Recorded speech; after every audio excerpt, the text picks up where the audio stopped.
Hey there everyone, welcome back to our channel. In today's video, you are going to see how to remove screen lock on Android phone or to turn off your passcode or password or pattern in Android. So let's get right into it. Most of us use our phone screen lock or a pattern to just unlock our screen.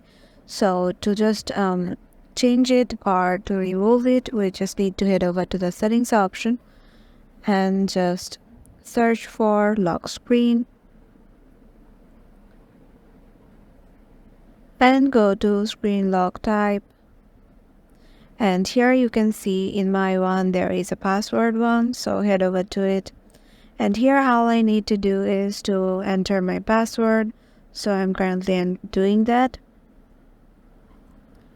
You may be showing a total black screen, and once I do continue, now you can see there is my screen lock type. Current screen lock type is password, and if I want to change it to nothing or remove that, all I need to do is just change it to none, and once I do it, my screen lock type will be changed to or my screen lock type will be removed, and this is applicable for both pin and pattern and swipe lock too.